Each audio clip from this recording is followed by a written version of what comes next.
Hi, my name's PJ, and welcome to our short presentation. Have you ever wondered how the rich keep getting richer while broke people stay broke and the middle class seems to be shrinking? Well, this isn't nearly as mysterious as it may appear when you examine the specific differences in how broke people, the middle class, and the rich spend their money.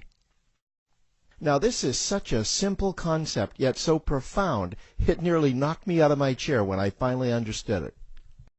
I'm going to show you exactly how the rich spend their money, and you can evaluate for yourself why they keep getting richer and the broke keep getting broker, and why the middle class remains so stressed out. Now, to get started, I'd like to review some financial terms we'll be using during this presentation.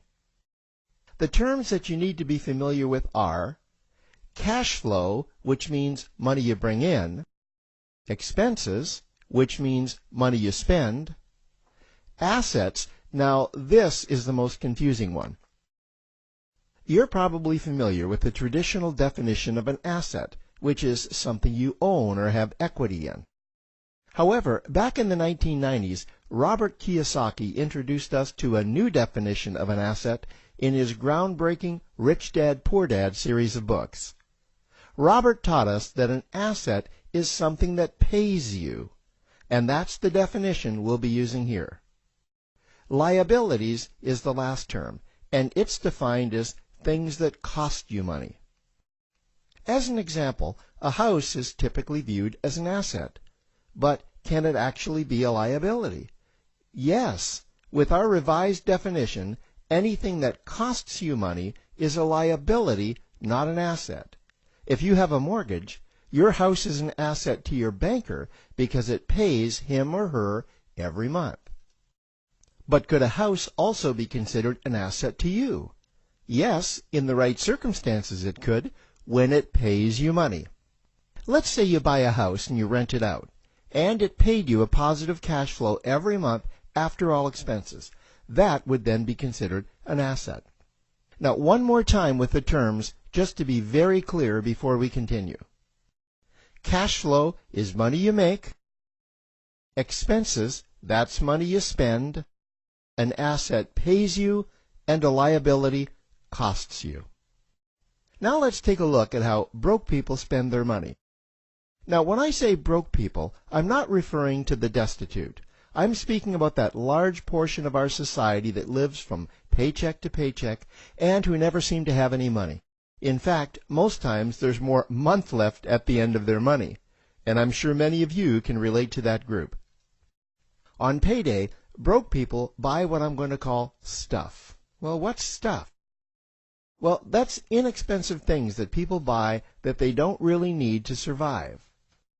You go into someone's house and you can't find any counter or tabletop space in the whole house because of all the stuff on it. Their house and their cars are full and cluttered with stuff. Well, where do they get all this stuff? They buy it at the flea market, at the garage sale, at the dollar store, at the craft show. So cash flow comes in and then it goes straight out the expense column to buy stuff.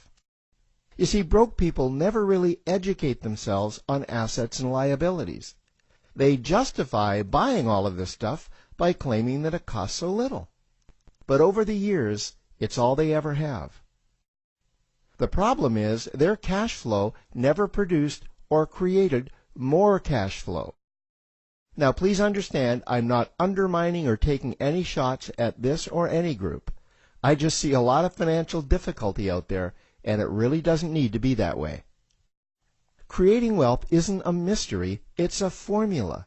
The only reason someone doesn't create wealth is because they either don't know the formula or they don't apply the formula. Now let's take a look at the middle class. The middle class is the group that society mistakenly thinks are rich. They're not. Yes, they typically earn a six-figure income, and many of them appear rich, but it's what they buy with their money that keeps them prisoners of the middle class. What they typically buy are liabilities. Remember the definition of a liability? Things that cost you. By buying liabilities, the money gets pushed up and out their expense column. Liabilities are items like cars, boats, houses, airplanes, credit card debt. Now let's see just how this happens. The middle class gets a nice paycheck, let's say $10,000 for the month. They then split that down the middle and they pay their monthly expenses with half, and with the other half, they make a down payment on a new car. The car costs $5,000 down, and after they add on the insurance and the maintenance, that liability now costs $1,100 new dollars every single month. A few months go by, and they want a boat, then a vacation home, a Rolex watch on their credit card, a vacation on their credit card. And before you know it, their liabilities have raised their expense levels to near or above their income levels. They actually spend equal to or more than they make, meaning that they have to go to work and make a certain amount of money every single month just to cover their liabilities.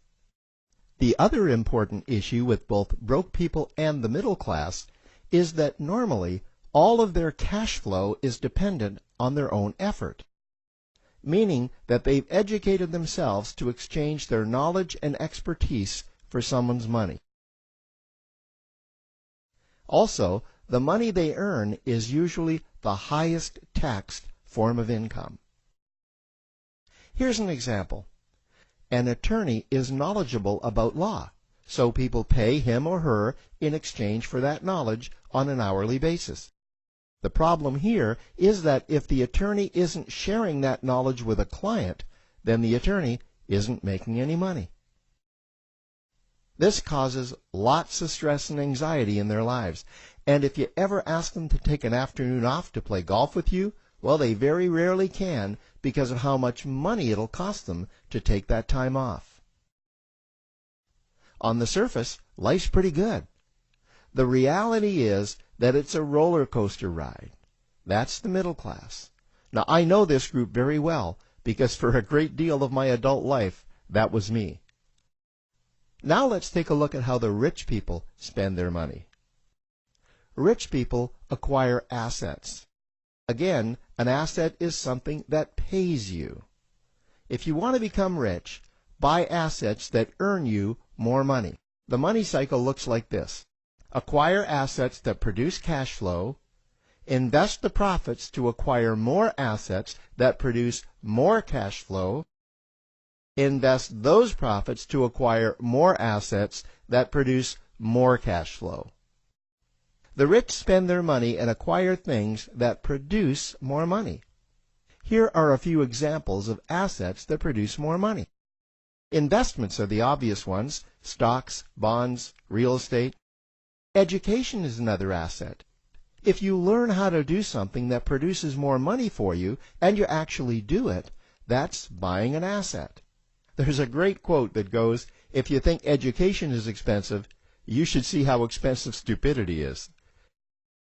Another example of assets you can acquire that pay you are cash-generating opportunities, especially those opportunities that can create a passive cash flow. Passive meaning that once you build it up, the money continues to flow whether you're still building it or not. Here's a small example. Let's suppose you bought a pinball machine and you put it in a barber shop, and you don't spend any of the profits. You save them until you can buy another pinball machine and put it in another barber shop. This, by the way, was Warren Buffett's first business. If you don't know who Warren Buffett is, he's one of the top 2 richest men in America. The rich are extremely eager to find those passive cash-generating opportunities because those opportunities continue to pay them month after month, year after year, long after they've stopped working the opportunity. You know, I see this happen again and again with successful entrepreneurs. They find a passive cash flow stream that they build up, and it continues to pay them month after month, year after year.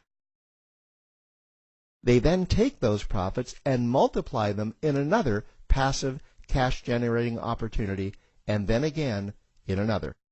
In conclusion, here's what I've learned over the years. You can't find these passive cash-generating opportunities unless you're open to hearing about them.